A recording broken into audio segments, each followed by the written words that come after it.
নমস্কার বন্ধুরা, আর কুকিং চ্যানেলে আপনাদের সবাইকে স্বাগত।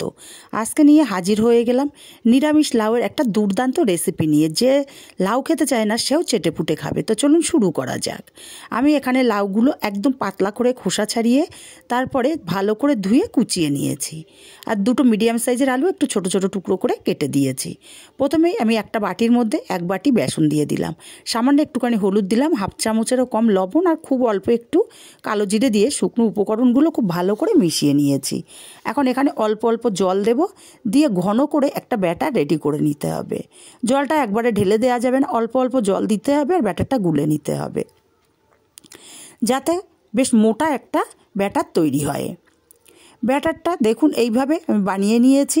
এখন মিনিট 5 টাইম নিয়ে ফেটিয়ে নেব, এতে করে বড়াগুলো খুব সুন্দর মতো ফুলবে। ব্যাটারটা সুন্দর মতো ফেটিয়ে নিয়েছি। এখন একটা কড়াই গরম করে পরিমাণ মতো তেল দিয়ে দিলাম। তেলটা গরম করে বেসনের ব্যাটার নিয়ে ছোট্ট ছোট্ট করে এখানে বড়াগুলো দিয়ে নিতে হবে। খুব বড় করে দেওয়ার দরকার নেই, কারণ বড়াগুলো ফুলে অনেকটাই বড় হয়ে যাবে। তারপরে বড়াগুলো ভাজা হলে এপিট ওপিট উল্টে একটু কালার করে ভেজে নেব, তবে খুব কড়া করে ভাজবো না। আর আমি সব বড়াগুলো একসাথে দিইনি, অর্ধেকটা দিয়েছি আর অর্ধেকটা আবারও ভেজে নেব। একইভাবে সব বড়াগুলো ভেজে নিয়েছি, বড়াগুলো ভেজে উঠিয়ে নিলাম। সব বড়াগুলো আমি একইভাবে ভেজে নিয়েছি। এবার এই তেলের মধ্যে ফোড়নে দেব হাফ চামচ পাঁচফোড়ন, একটা শুকনো লঙ্কা আর একটা তেজপাতা, আর দিয়ে দিলাম 1 চামচ পরিমাণে গ্রেট করা আদা। আদাটাকে একদম হালকা একটু নাড়াচাড়া করে নিয়ে এখানে কেটে রাখা লাউ আর আলুটা দিয়ে দিচ্ছি। আদাটাকে বেশি ভাজার দরকার নেই, কাঁচা আদার গন্ধটা কিন্তু দারুণ লাগে। এবার সব লাউ আর আলুটাকে দিয়ে ভালো করে নাড়াচাড়া করে মিশিয়ে দিতে হবে। খুব ভালো করে নাড়াচাড়া করে মিশিয়ে দিচ্ছি। আমি কিন্তু এখানে কষাচ্ছি না, জাস্ট মশলার সাথে একটু নাড়াচাড়া করে মিশিয়ে দিলাম। এবার ঢাকা দিয়ে আমি 5 মিনিট লাউটাকে রান্না হতে দেব। 5 মিনিট পর ঢাকাটা খুলে নিয়ে হাফ চামচ হলুদ আর স্বাদ মতো লবণ দিলাম, আর দিয়ে দেবো এখানে একটা টমেটো আর ঝাল অনুযায়ী কাঁচা লঙ্কা চেরা। খুব ভালো করে আবারও মিশিয়ে দেব।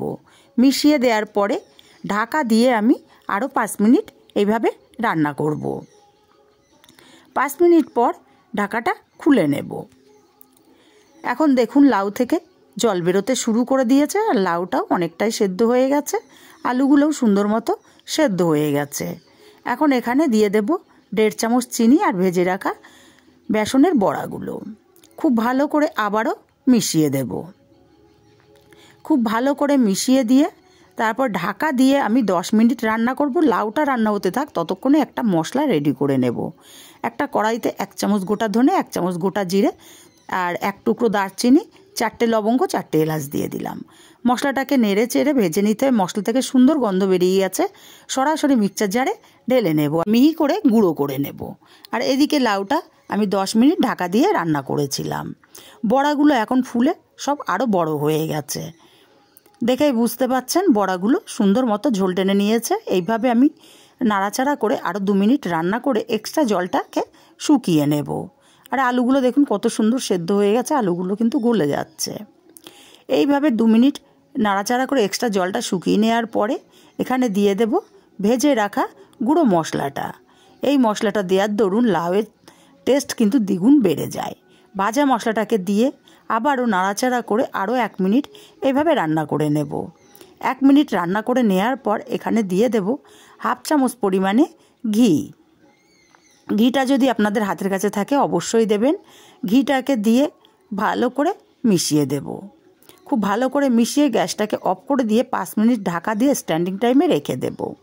তারপরে নামিয়ে নিলাম। পরিবেশন করার জন্য রেডি গরম ভাতে দুর্দান্ত লাগে খেতে। যে লাউ খেতে চায় না সেও চেটেপুটে খাবে। রেসিপিটা একদিন বানিয়ে দেখবেন। রেসিপিটা কেমন লাগলো কমেন্ট করে জানাতে ভুলবেন না। ভালো লাগলে একটা লাইক দিতে ভুলবেন না।